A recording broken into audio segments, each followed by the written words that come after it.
30 तारीख को तेलंगाना का इलेक्शन है और उसको देखते हुए तमाम सियासी पार्टियां टीआरएस को सपोर्ट करने की बात कर रही है और मुसलमानों से और माइनॉरिटीज से ये अपील कर रहे हैं कि आप अपने कीमती वोट का इस्तेमाल टीआरएस के लिए करें और टीआरएस के हक में वोट डालें। सलाम नमस्ते सत श्री अकाल, मैं हूं रेहान खान एडीबी।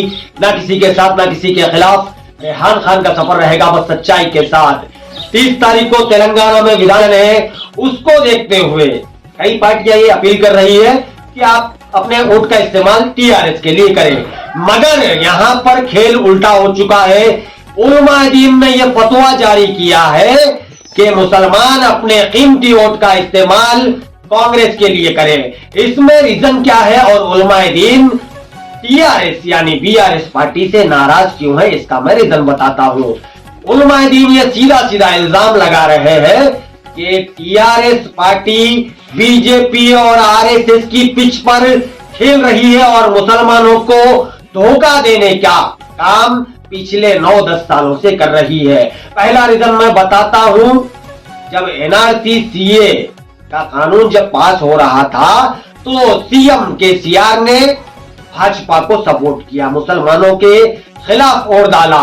दूसरा रीजन क्या है, हमारी शरीयत में जब मदालिखत की जा रही थी ट्रिपल तलाक के मसले पर तो सीएम केसीआर ने उस वक्त में भी मुसलमानों को धोखा दिया और बीजेपी के सपोर्ट में और इस कानून को पास करने के सपोर्ट में वोट डाला।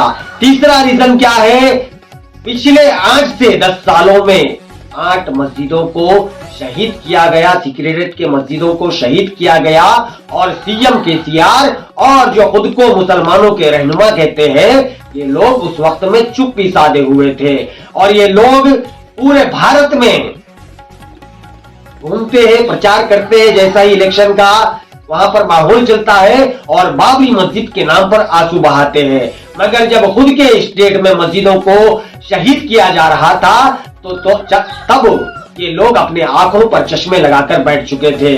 उसके बाद इसी रमजान में एक शख्स को हमारे तेलंगाना की फ्रेंडली पुलिस शक की बुनियाद पर अरेस्ट करती है, जिसका नाम खदीर था और पुलिस कस्टडी में उसको इतना मारती है कि उसकी मौत हो जाती है।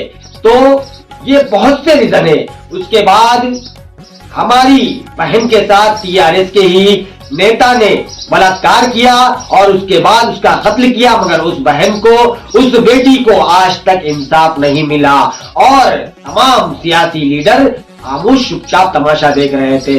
उसके बाद फ्रेंडली पुलिस की तरफ से हमेशा किसी को 5,000, किसी को 10,000, किसी को 2,000। रोडों पर ट्रैफिक पुलिस का काम क्या होता है, ट्रैफिक को क्लियर करना।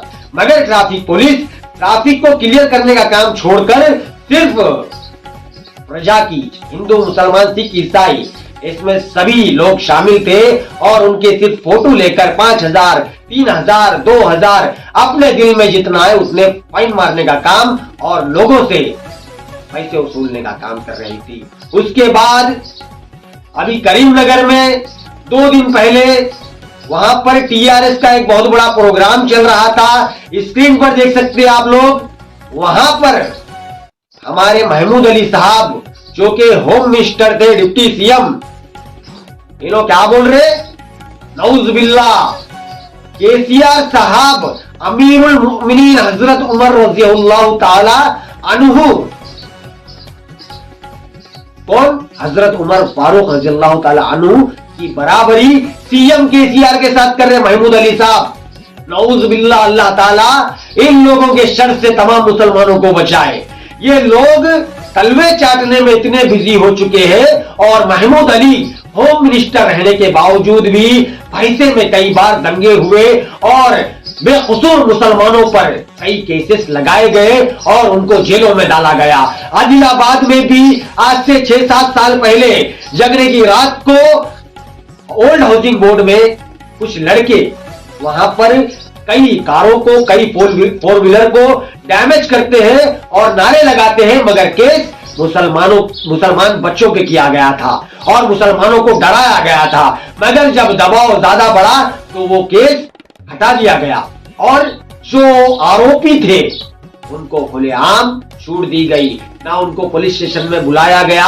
ऐसे कई हादसे और कई वाकये इस बीआरएस गवर्नमेंट में हो चुके हैं और इसी को लेकर उलमाए दीन ये कह रहे हैं अब की बार कांग्रेस की सरकार, मेरी बात नहीं है, ये आपके ऊपर डिपेंड है, आपका कीमती वोट है, ना किसी के साथ ना किसी के खिलाफ। आज भी कहता हूं रेहान खान का सफर रहेगा बस सच्चाई के साथ। आप कांग्रेस को वोट डालना चाह रहे तो कांग्रेस को वोट डालो, बीजेपी को वोट डालना चाह रहे तो बीजेपी को डालो, टीआरएस को वोट डालना चाह रहे तो टीआरएस को डालो, मगर अपने ईमान का और अपने जमीर का सौदा मत करो। जो लोग सोशल मीडिया पर आवाज उठा रहे थे मेरे भाई, उनको एसपी ऑफिस में बुलाकर पिछले 1 साल पहले वहां पर उनको वार्न किया गया।